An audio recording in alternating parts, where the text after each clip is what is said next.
नमस्कार, स्वागत है आप सभी का। आप देख रहे हैं खबर दोपहर में। हूं आपके साथ प्रीति। शुरुआत सुर्खियों के साथ।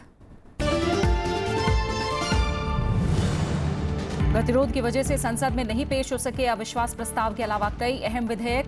कावेरी जल विवाद समेत कई मुद्दों पर गतिरोध की वजह से कार्यवाही कल तक स्थगित। सभापति और स्पीकर की सदन चलने देने की अपील। सरकार सभी मुद्दों पर चर्चा को तैयार।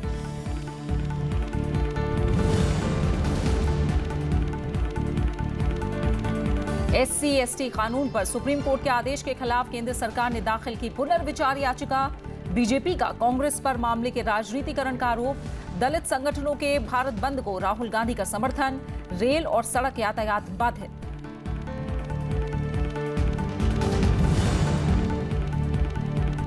सुप्रीम कोर्ट तमिलनाडु सरकार की अवमानना याचिका पर सुनवाई को तैयार। केंद्र सरकार पर कावेरी प्रबंधन बोर्ड के गठन में देरी का आरोप। केंद्र पहले ही अदालत से बोर्ड की संरचना और ज्यादा समय की कर चुका है मांग।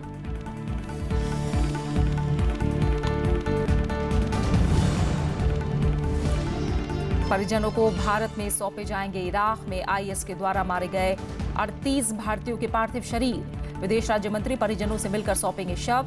युद्धग्रस्त इलाकों में भारतीयों की सुरक्षा को लेकर संसदीय समिति में होगी चर्चा।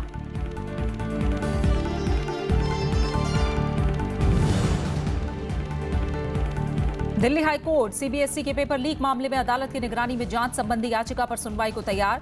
2 दिन की पुलिस हिरासत में भेजे गए दिल्ली से गिरफ्तार 3 आरोपी। CBSE के निलंबित अधिकारी के साथ किसी भी तरह की सांठगांठ से इनकार।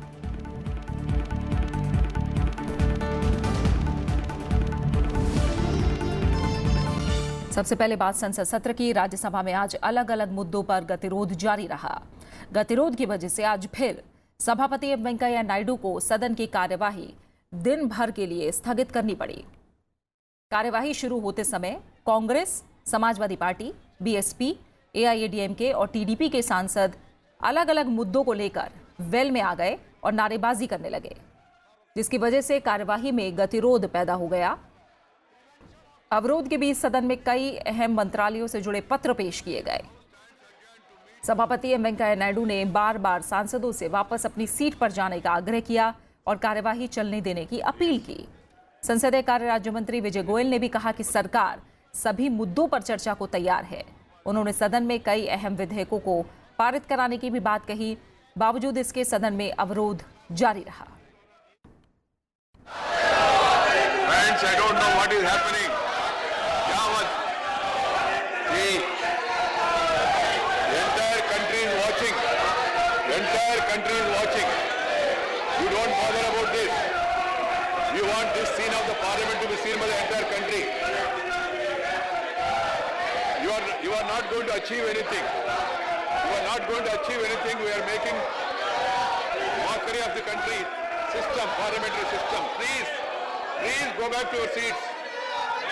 Allow the house to function. Raise all the issues. The chair is ready to allow all the issues to be discussed. बहुत है।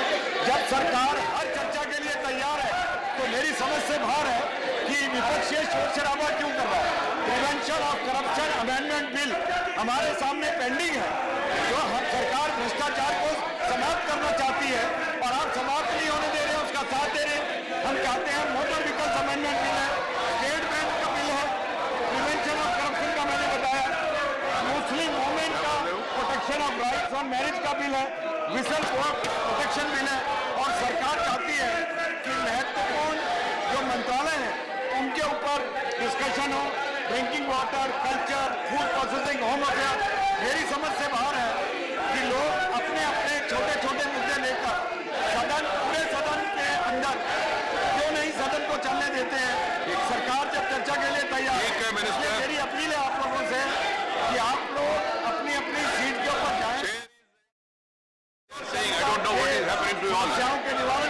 The House stands adjourned to meet at 11 a.m. on 3rd April 2018. Lok Sabha में AIADMK के गतिरोध की वजह से आज कार्यवाही बाधित हुई। सदन की कार्यवाही शुरू होते ही AIADMK के सांसदों ने कावेरी जल विवाद का मुद्दा उठाया। इस मुद्दे को लेकर पार्टी से सांसद वेल में आ गए। लोकसभा अध्यक्ष ने पार्टी सांसदों से बार बार कार्यवाही चलने देने की अपील की। बावजूद इसके गतिरोध जारी रहा। इसके बाद लोकसभा अध्यक्ष को सदन की कार्यवाही दोपहर 12 बजे तक स्थगित करनी पड़ी। 12 बजे कार्यवाही शुरू होने पर गतिरोध जारी रहा, जिस वजह से कार्यवाही दिन भर के लिए स्थगित करनी पड़ी। फिलहाल सीधा रुख करेंगे संसद भवन परिसर में मौजूद हमारे संवाददाता पंचानन मिश्रा का। पंचानन, पहले अगर राज्यसभा की बात करें तो गतिरोध की वजह से बजट सत्र के दूसरे चरण में एक भी दिन ना शून्यकाल चला, ना प्रश्नकाल चल पा रहा है। सारा विधायी काम भी बाधित है और आखिरी के दिनों में भी तस्वीर बदली नहीं है। बिल्कुल प्रीति, देखिए आखिरी हफ्ता है, 5वां हफ्ता लगातार ये हो जाएगा जब यहाँ पर सदन के कामकाज में अवरोध यहाँ पर हो रहा है। और अब यहाँ से लेकर आज सोमवार है और शुक्रवार तक का समय बचा हुआ है संसद के सत्र को खत्म होने में, जिसके बाद वो अनिश्चितकाल के लिए स्थगित हो सकता है। तो सबसे बड़ी बात कहने की है कि सभापति ने बार बार अपील की कि जो अलग अलग मुद्दे हैं उस पर अगर सरकार चर्चा के लिए तैयार है तो विपक्ष को उसमें साथ देना चाहिए और चर्चा जो है वो सामने जो निकल कर आएगी उसमें वो तथ्य अपने रख सकते हैं और सरकार को घेर भी सकते हैं। लेकिन अपोजिशन के पास कई अलग अलग मुद्दे हैं और पार्टियां भी अलग अलग हैं। टीडीपी है और वाईएसआर कांग्रेस आंध्र प्रदेश को विशेष राज्य के दर्जे की मांग पे लगातार जो है वो अवरोध उनकी तरफ से किया जा रहा है। वहीं एआईडीएमके और डीएमके उनकी तरफ से जो कावेरी जल प्रबंधन बोर्ड है उसके गठन की मांग की जा रही है।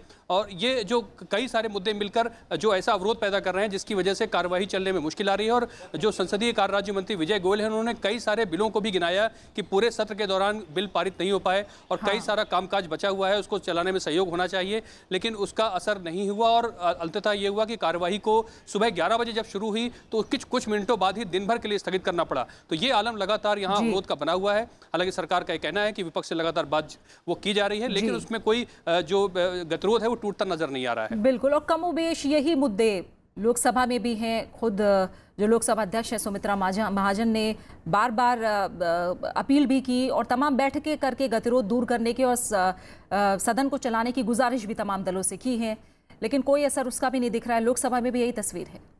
बिल्कुल, लोकसभा में भी यही तस्वीर है और वहाँ पर जो मामला है वो अविश्वास प्रस्ताव का जो नोटिस लगातार आ रहा है, यहाँ पर 8वीं बार ये पेश किया गया है। और उसमें जो अविश्वास प्रस्ताव का जो नोटिस है वो अलग अलग पार्टियों की तरफ से पेश किया गया है। वो टीडीपी है, वाईएसआर कांग्रेस है, उनकी तरफ से जो नोटिस है, उसके अलावा उसका जो समर्थन किया है वो लेफ्ट पार्टियों ने उसका समर्थन किया है, उनके भी अलग अलग नोटिस हैं। तो 4 नोटिस अलग अलग हैं और कांग्रेस ने भी उस पर उसका समर्थन किया था, नो कॉन्फिडेंस मोशन का। और ये जो संसदीय कार्य मंत्री अनंत कुमार ने खड़े होकर ये भी कहा कि अविश्वास प्रस्ताव के नोटिस पर सरकार चर्चा को लिए तैयार है। उन्होंने एक जो शब्द का इस्तेमाल किया कि हमें इंतजार है कि उस पर चर्चा कब शुरू होगी। लेकिन हेड काउंट की बात आती है कि लोकसभा स्पीकर उसको उस बात में कामयाब नहीं हो पाए कि लोग खड़े होकर 50 लोगों के जो हेड काउंट है वो करें और उसके बाद उस नोटिस को स्वीकार किया जाए। और जिसकी वजह से अवरोध लगातार बना हुआ और कावेरी का जो इशू है वो लगातार एआईडीएमके उठा रही है। और अवरोध के चलते 11 बजे के बाद 12 बजे जब कार्रवाई शुरू हुई तो पूरे कार्रवाई को दिन भर के लिए स्थगित करना पड़ा। बिल्कुल, बहुत बहुत शुक्रिया पंचानन इस तमाम जानकारी को फिलहाल हम तक पहुंचाने के लिए आपका। आइए खबरों में आगे बढ़ते हैं। SC/ST कानून के तहत तत्काल गिरफ्तारी पर रोक संबंधी सुप्रीम कोर्ट के आदेश के खिलाफ आज केंद्र सरकार ने पुनर्विचार याचिका दाखिल कर दी है। कानून मंत्री रविशंकर प्रसाद ने कहा है कि सरकार दलितों के कल्याण और सुरक्षा के लिए पूरी तरह प्रतिबद्ध है। उन्होंने विपक्ष पर दलितों के मामले पर राजनीति करने का आरोप भी लगाया। उन्होंने कांग्रेस से पूछा कि आखिर बाबा साहेब अम्बेडकर को भारत रत्न 1990 में जाकर क्यों मिला, जब केंद्र में बीजेपी के समर्थन वाली VP सिंह की सरकार थी। उन्होंने कहा कि 1956 में डॉक्टर अंबेडकर का निधन हुआ था, लेकिन इतने लंबे वक्त तक कांग्रेस सरकारों ने उन्हें भारत रत्न क्यों नहीं दिया। रविशंकर प्रसाद ने कहा कि सबसे ज्यादा दलित सांसद बीजेपी के ही हैं और सामाजिक न्याय और अधिकारिता मंत्रालय दलितों के विकास के लिए बहुत सारी योजनाएं चला रहा है, लेकिन कुछ लोग दलितों के मामले पर राजनीति कर रहे हैं। इस बात को समझना बहुत जरूरी है कि जो ओरिजिनल फैसला हुआ था उसमें भारत सरकार पार्टी नहीं थी। तो आज हमने बहुत ही कॉम्प्रिहेंसिव रिव्यू फाइल किया है और मैं बहुत विनम्रता से कहना चाहता हूं कि माननीय सुप्रीम कोर्ट के फैसले के रीजनिंग से हम सहमत नहीं हैं। नरेंद्र मोदी सरकार और भाजपा की ओर से एक बात स्पष्ट कहना चाहते हैं कि दलितों के, आदिवासियों के कल्याण के लिए हमारी सरकार समर्पित है। सबसे अधिक दलित MP, दलित MLA बीजेपी के हैं, ये देश जानता है।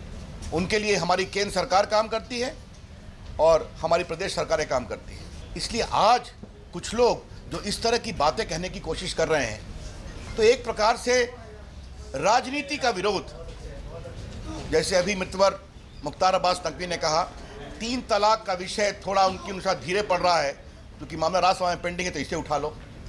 हम इस राजनीति का पूरा विरोध करते हैं। बीजेपी का कमिटमेंट, बीजेपी का समर्पण, बीजेपी की प्रतिबद्धता हमारे दलित भाइयों, आदिवासी भाइयों के विकास के लिए प्रामाणिक है और वो जमीन पर जानते हैं, इसीलिए उनका हमें सहयोग भी मिलता है और आशीर्वाद भी मिलता है। 20 तारीख को जजमेंट आया था और हमने उस समय में कहा था कि चूंकि सरकार जब जाती है तो सरकार का एक प्रोसीजर है। हमारी पार्टी थी, हमने तुरंत फाइल कर दिया और 20 तारीख को जजमेंट आया और आज मानते कि 1 तारीख है, तो ये 11 दिन के अंदर में जो है लॉ मिनिस्ट्री से कंकरेंस लेकर के, सारे चीज से कंकरेंस लेकर के और रिव्यू पिटीशन फाइल करना, ये अपने आप में क्या कहते हैं कि ये क्या कहते हैं कि इतना जल्दी आज तक कभी किसी केस में सरकार जो है, किसी पार्टी की सरकार रही हो, नहीं गई है। अनुसूचित जाति और अनुसूचित जनजाति कानून में दर्ज मामलों में तत्काल गिरफ्तारी पर रोक संबंधी सुप्रीम कोर्ट के फैसले के विरोध में आज भारत बंद के आह्वान पर दलित संगठन सड़कों पर उतर आए हैं। ओडिशा, झारखंड, बिहार, मध्य प्रदेश, राजस्थान, उत्तर प्रदेश और पंजाब समेत कई राज्यों में भारत बंद का असर देखने को मिल रहा है। ओडिशा के संबलपुर में प्रदर्शनकारियों ने ट्रेन रोक दी है, तो बिहार की राजधानी पटना समेत कई शहरों में प्रदर्शनकारियों ने सड़कों पर जाम लगा दिया है। झारखंड के रांची में दलितों ने सड़कों पर प्रदर्शन किया। देश के अलग अलग शहरों में दलित संगठन और उनके समर्थक प्रदर्शन कर रहे हैं। कई जगह ट्रेनें रोकी गई हैं। इसके अलावा कुछ शहरों में झड़प की घटनाएं भी सामने आई हैं। भारत बंद पर कांग्रेस अध्यक्ष राहुल गांधी ने दलितों के पक्ष में ट्वीट करके केंद्र सरकार पर निशाना साधा। राहुल गांधी ने लिखा है कि हजारों दलित भाई बहन आज सड़कों पर उतरकर मोदी सरकार से अपने अधिकारों की रक्षा की मांग कर रहे हैं। हम उन्हें सलाम करते हैं। उत्तर प्रदेश के मुख्यमंत्री योगी आदित्यनाथ ने प्रदर्शनकारियों से कानून व्यवस्था बनाए रखने की अपील की है।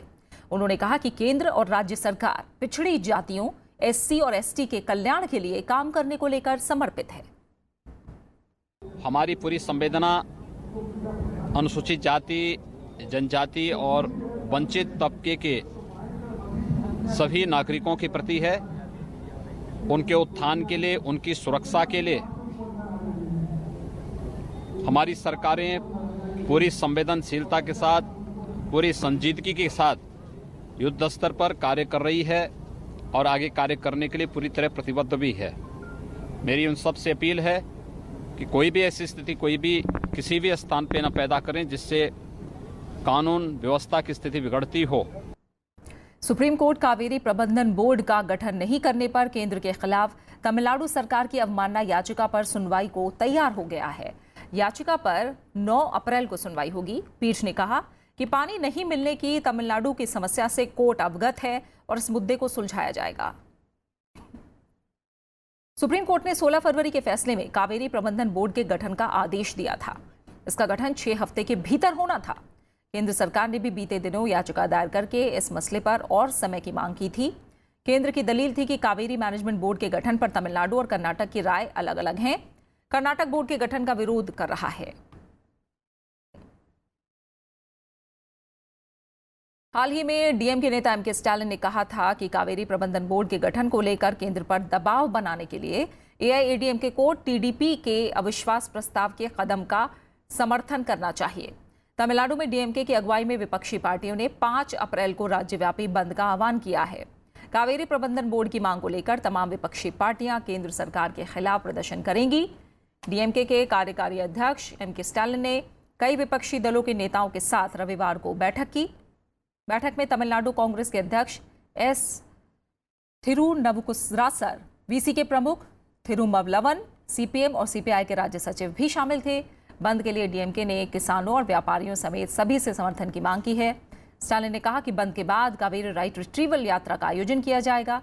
बैठक के बाद कावेरी प्रबंधन बोर्ड के गठन को लेकर केंद्र के खिलाफ प्रदर्शन कर रहे डीएमके कार्यकर्ताओं और एमके स्टालिन को पुलिस ने कल चेन्नई में हिरासत में ले लिया था। वहीं 3 अप्रैल को एआईएडीएमके ने भी राज्य भर में भूख हड़ताल का ऐलान किया है।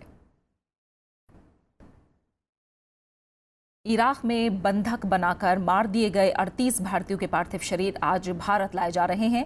विदेश राज्य मंत्री वीके सिंह विशेष विमान में इन भारतीयों के अवशेषों के साथ भारत के लिए रवाना हो चुके हैं। अब से थोड़ी देर बाद विशेष विमान से अमृतसर एयरपोर्ट से उनके पहुंचने की उम्मीद है, क्योंकि इराक में मारे गए 39 भारतीयों में से सबसे ज्यादा 27 पंजाब के रहने वाले थे।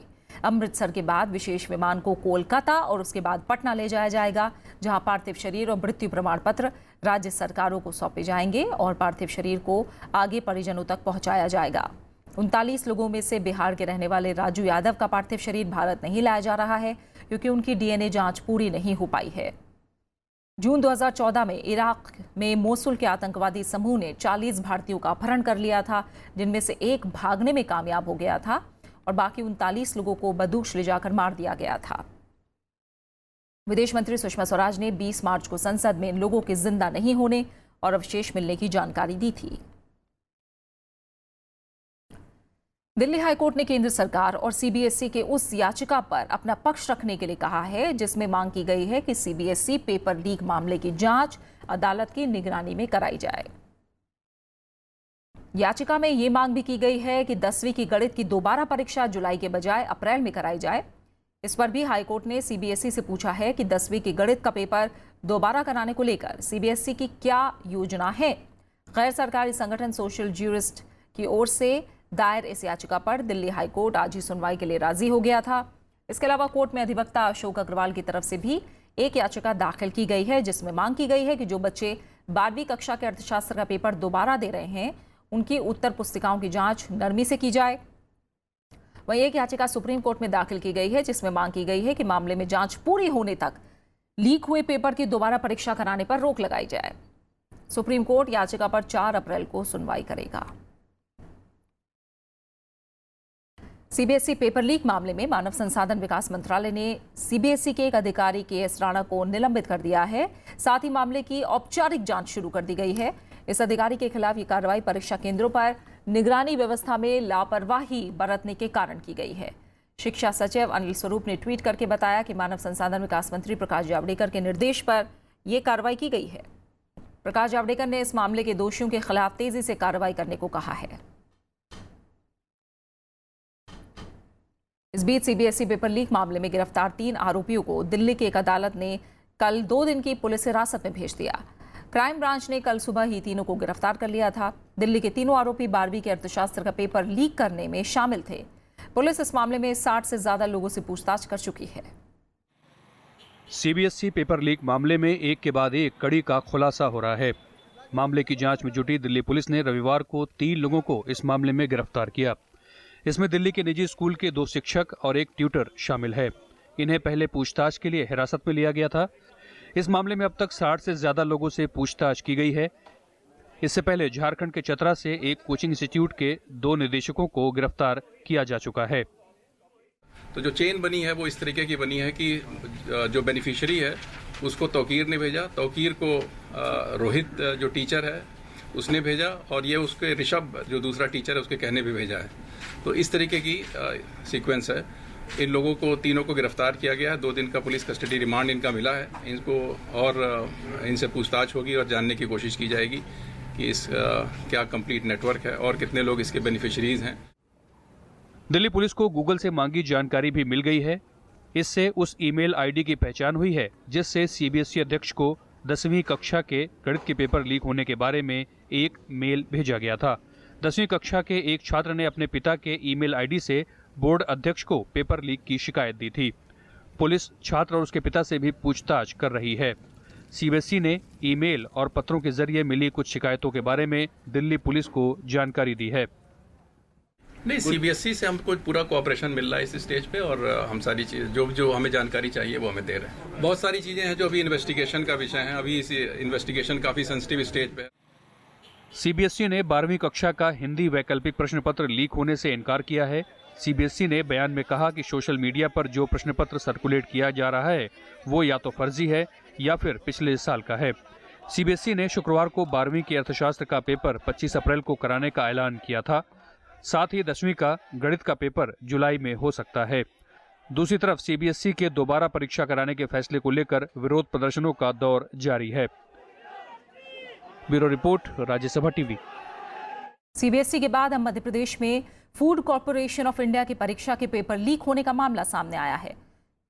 मध्य प्रदेश की स्पेशल टास्क फोर्स ने इस मामले में 2 एजेंटों और 48 परीक्षार्थियों समेत 50 लोगों को हिरासत में लिया है। हाथ से लिखे परीक्षा पर्चे और आंसर शीट्स भी जब्त किए गए हैं, जिनके आधार पर आगे की जांच की जाएगी। एसटीएफ के मुताबिक एफसीआई में वॉचमैन पद के लिए विभिन्न केंद्रों पर रविवार को परीक्षा होनी थी। जम्मू कश्मीर में सुरक्षा बलों ने आतंकियों के खात्मे के लिए इस साल के बड़े ऑपरेशन में कल एक दिन में 13 आतंकवादियों को मार गिराया। दक्षिण कश्मीर में 3 अलग अलग मुठभेड़ में इन आतंकवादियों को ढेर कर दिया गया। वहीं एक आतंकी को जिंदा पकड़ा गया है। मुठभेड़ में सेना के 3 जवान शहीद हुए हैं और 4 नागरिक भी मारे गए हैं। एहतियात के तौर पर कश्मीर घाटी में मोबाइल इंटरनेट सेवा बंद कर दी गई है। जम्मू कश्मीर के शोपियां और अनंतनाग में रविवार को सेना, सीआरपीएफ और पुलिस के साझा अभियान को आतंकवादियों के खिलाफ बड़ी कामयाबी मिली। दक्षिण कश्मीर के 3 अलग अलग जगहों पर आतंकियों के साथ सुरक्षा बलों की मुठभेड़ हुई। शोपियां के द्रागड़ में 7 आतंकियों को मार गिराया गया। इनमें 2 आतंकी भारतीय सेना के लेफ्टिनेंट उमर फैयाज की हत्या में शामिल थे।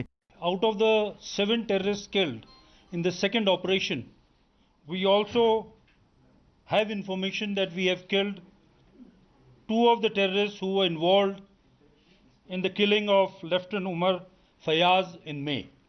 उधर अनंतनाग के पेट दयाल गांव में आतंकवादियों की मौजूदगी की सूचना पर सुरक्षा बलों ने घेराबंदी कर आतंकियों को आत्मसमर्पण करने के लिए कहा और आतंकी के परिवार ने भी उसे सरेंडर करने के लिए मनाने की कोशिश की। इसके बाद एक आतंकी ने आत्मसमर्पण कर दिया, जबकि एक आतंकी सुरक्षा बलों की जवाबी कार्रवाई में मारा गया। The police and forces had no option but to retaliate, so he was killed. The other one we caught alive without harming him. So I don't think any part of the world, police, army and CRPF will be doing operation in this manner. The way human manner it is being done here. Shopian जिले के कचडोरा इलाके में एक और मुठभेड़ में 5 आतंकी मारे गए। इस दौरान सेना के 3 जवान शहीद हो गए और 4 स्थानीय नागरिक भी गोलीबारी में मारे गए। सीआरपीएफ, पुलिस और सेना के कुछ जवान घायल भी हुए हैं। मुख्यमंत्री महबूबा मुफ्ती ने मुठभेड़ में शहीद सैन्यकर्मियों को श्रद्धांजलि दी है और नागरिकों के मारे जाने पर दुख जताया है। Bureau report, Rajya Sabha TV. Electoral bond की बिक्री का दूसरा दौर आज से शुरू हो गया है। दूसरे चरण में बॉन्ड की बिक्री 10 अप्रैल तक की जाएगी। 9 दिनों तक चलने वाली बिक्री देश भर में भारतीय स्टेट बैंक की 11 शाखाओं के जरिए की जा रही है। 11 शाखाएं दिल्ली, मुंबई, कोलकाता, चेन्नई, गांधीनगर, चंडीगढ़, बेंगलुरु, भोपाल, जयपुर, लखनऊ और गुवाहाटी हैं। पहले चरण में एसबीआई ने 222 करोड़ रुपए के बॉन्ड जारी किए हैं। बॉन्ड बिक्री का पहला चरण 10 मार्च को खत्म हुआ था। इसके मुताबिक कोई भी भारतीय नागरिक या फिर भारत में स्थापित या गठित कंपनी राजनीतिक दलों को चंदा देने के लिए चुनावी बॉन्ड खरीद सकता है। नियमों के मुताबिक इस बॉन्ड को वही राजनीतिक दल ले सकते हैं जो जनप्रतिनिधित्व कानून 1951 की धारा 29A के तहत पंजीकृत होंगे या फिर जिन्होंने पिछले लोकसभा या किसी विधानसभा चुनाव में कुल वोट का 1% हासिल किया हो। सरकार ने राजनीतिक चंदे में पारदर्शिता लाने के मकसद से कदम उठाया है। दिल्ली में पेट्रोल की कीमत 4 साल के उच्चतम स्तर पर पहुंच गई है और इसमें बढ़ोतरी का दौर जारी है। रविवार को जारी किए गए रेट नोटिफिकेशन के तहत पेट्रोल और डीजल की कीमत में 18 पैसे का इजाफा कर दिया गया है। इसकी वजह से सोमवार को दिल्ली में पेट्रोल की कीमत 73 रुपये 83 पैसे प्रति लीटर पर पहुंच गई है। 14 सितंबर 2014 के बाद ये पेट्रोल के दामों का सबसे ऊंचा स्तर है। इस बीच डीजल की कीमत में भी बढ़त का दौर जारी है। दिल्ली में कल यानी 1 अप्रैल के मुकाबले डीजल की कीमत में आज 11 पैसे प्रति लीटर का इजाफा हुआ है और ये 64 रुपये 69 पैसे प्रति लीटर के हिसाब से बिक रहा है। इस साल की शुरुआत में तेल मंत्रालय ने वित्त मंत्री अरुण जेटली से 1 फरवरी को पेश किए गए बजट में तेल पर एक्साइज ड्यूटी कम किए जाने की मांग की थी। तेल मंत्रालय का कहना था कि इससे उपभोक्ताओं को अंतर्राष्ट्रीय बाजार में बढ़ रही कीमतों से राहत दी जा सकती है। नेपाल के प्रधानमंत्री का पद संभालने के बाद अपने पहले विदेश दौरे के तहत केपी शर्मा ओली 6 से 8 अप्रैल तक भारत का दौरा करेंगे। नेपाल के विदेश मंत्रालय ने इस बात की जानकारी दी है। इस दौरान केपी शर्मा ओली प्रधानमंत्री नरेंद्र मोदी के अलावा राष्ट्रपति रामनाथ कोविंद, उपराष्ट्रपति एम वेंकैया नायडू समेत कई वरिष्ठ नेताओं से मुलाकात करेंगे। इस दौरान उनके साथ एक उच्च स्तरीय प्रतिनिधिमंडल भी होगा। प्रधानमंत्री ओली उत्तराखंड के पंतनगर में स्थित गोविंद वल्लभ पंत कृषि और प्रौद्योगिकी विश्वविद्यालय में कार्यक्रम में शामिल होंगे। भारत की अपनी पहली यात्रा से पहले प्रधानमंत्री ओली ने कहा कि नेपाल के विकास में भारत सहायक भूमिका अदा करेगा। अमेरिका में H-1B वीजा हासिल करने की नई प्रक्रिया आज से शुरू होगी। ट्रंप प्रशासन ने इस तरह के वीजा जारी करने से पहले कड़ी जांच का प्रावधान किया है। USCIS विभाग के मुताबिक इस मामले में कोई भी गलती बर्दाश्त नहीं की जाएगी। H-1B वीजा प्रक्रिया भारतीय IT पेशेवरों में काफी लोकप्रिय है। अमेरिका में 1 अक्टूबर से शुरू होने वाले नए वित्तीय वर्ष 2019 के लिए यह आवेदन प्रक्रिया शुरू होने जा रही है। H-1B वीजा एक गैर प्रवासी वीजा है जो विदेशी कर्मचारियों को अमेरिका में काम करने की इजाजत देता है। IT कंपनियां इस वीजा पर बहुत ज्यादा निर्भर हैं और हर साल भारत और चीन जैसे देशों से हजारों कर्मचारियों को इस वीजा के जरिए नौकरियां मिलती हैं। कांग्रेस ने हर एक वित्तीय वर्ष में 65,000 वीजा जारी करने की सीमा तय की है। इनमें से पहले 20,000 आवेदन उन लाभार्थियों की ओर से किया जाएगा जिनके पास अमेरिका से मास्टर्स या इससे उच्चतर शिक्षा होगी। इन लोगों को तय सीमा से छूट होगी। अमेरिका और चीन के बीच कारोबारी जंग तेज होती जा रही है। अमेरिका की तरफ से चीन के स्टील और एल्यूमिनियम पर लगाए गए टैरिफ के जवाब में चीन ने भी प्रतिक्रिया दी है। चीन ने अमेरिका से आयात किए जाने वाले 128 उत्पादों पर अतिरिक्त शुल्क लागू कर दिया है। सोमवार को चीन के वाणिज्य मंत्रालय की तरफ से इस बारे में ऐलान किया गया। मंत्रालय के मुताबिक चीन की केंद्रीय कैबिनेट ने अमेरिका से मंगाए जाने वाले फलों और इसी तरह के कुल 120 उत्पादों पर 15% अतिरिक्त टैरिफ लगाए जाने की मंजूरी दे दी है, जबकि 8 उत्पादों पर 25% अतिरिक्त दर से कीमत वसूली जाएगी, जिनमें मांस और इससे जुड़े अन्य उत्पाद शामिल हैं। चीन अमेरिका से तकरीबन $3 अरब का आयात करता है। इससे पहले 23 मार्च को अमेरिकी राष्ट्रपति डोनाल्ड ट्रंप चीन से अमेरिका लाए जा रहे उत्पादों पर अतिरिक्त शुल्क लगाने से जुड़े दस्तावेज पर हस्ताक्षर कर चुके हैं। इसके अलावा अमेरिका में चीनी निवेश पर रोक लगाने के लिए भी फैसले लिए गए थे। चीन का मानना है कि अमेरिका के इस कदम से चीन के हितों को भारी नुकसान पहुंचा है। और इसी के साथ फिलहाल खबर दोपहर में इतना ही। आप बने रहिए राज्यसभा टीवी के साथ। नमस्कार।